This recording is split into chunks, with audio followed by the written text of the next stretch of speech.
to the Chernobyl exclusion zone is a treacherous journey. Many streets and bridges destroyed, we had to go off-road, crossing rivers on pontoon bridges. Finally, we reached the confinement dome of the power plant that blew up in 1986, the worst nuclear accident ever. Russian troops invaded this area on the very first day of their war against Ukraine and took Chernobyl without much of a fight. Now that the Russians have left, Ukraine's Interior Minister, Denis Monastyrsky, took us to Chernobyl, and what we found was troubling. The Russians imprisoned the security staff inside the plant's own bomb shelter, the Interior Minister told us. No natural light, no fresh air, no communications. So the Russians kept 169 Ukrainians prisoner here the entire time they held this place. And then when the Russians left, they looted and ransacked the place.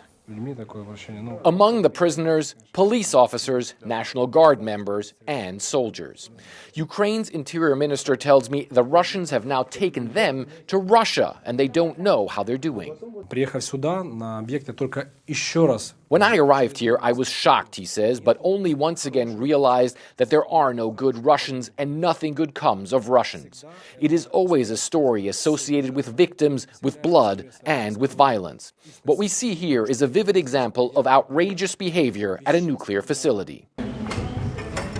While the plant's technical staff was allowed to keep working, the Ukrainians say Russian troops were lax with nuclear safety. And as we enter the area Russian troops stayed and worked in, suddenly the dosimeter's alarm goes off. Increased radiation levels. They went to the Red Forest and brought the radiation here on their shoes, this National Guardsman says. Everywhere else is normal, only this floor is radioactive. I ask, everywhere is okay, but here is not normal? Yes, he says, the radiation is increased here because they lived here and they went everywhere. On their shoes and clothes, I ask? Yes, and now they took the radiation with them. Let's get out of here, I say. The so-called Red Forest is one of the most contaminated areas in the world, especially the soil.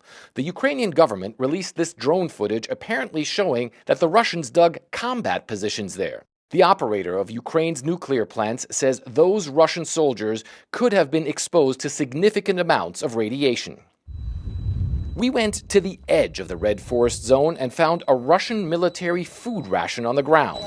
When we hold the dosimeter close, the radiation skyrockets to around 50 times above natural levels.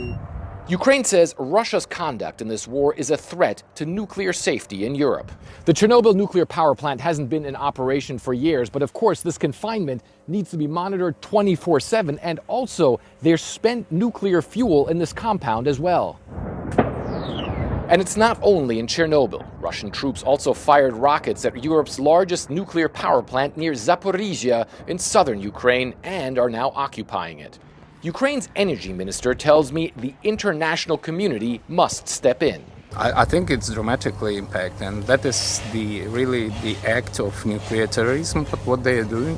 Chernobyl is close to the Belarusian border. The Russian army used this road as one of its main routes to attack Ukraine's capital.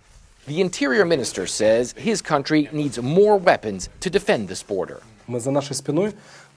Today, the border between totalitarianism and democracy passes behind our backs, he says. The border between freedom and oppression. We are ready to fight for it. And the Ukrainians fear they may have to fight here again soon, as Russian President Vladimir Putin replenishes his forces, continuing to put this nation and nuclear safety in Europe at risk. And Aaron, the energy minister, he told me he thinks that it's just absolutely crazy that they would have dug trenches and fighting positions inside the Red Forest. And he said if there were forces out there who were camped out there for a week or maybe 2 weeks or even longer, those troops might not have very long to live. And of course, what has the Ukrainians extremely concerned is that the Russians are still in control of the largest power plant in Europe, because they say that the Russians seem to have absolutely no concept of nuclear safety, Aaron.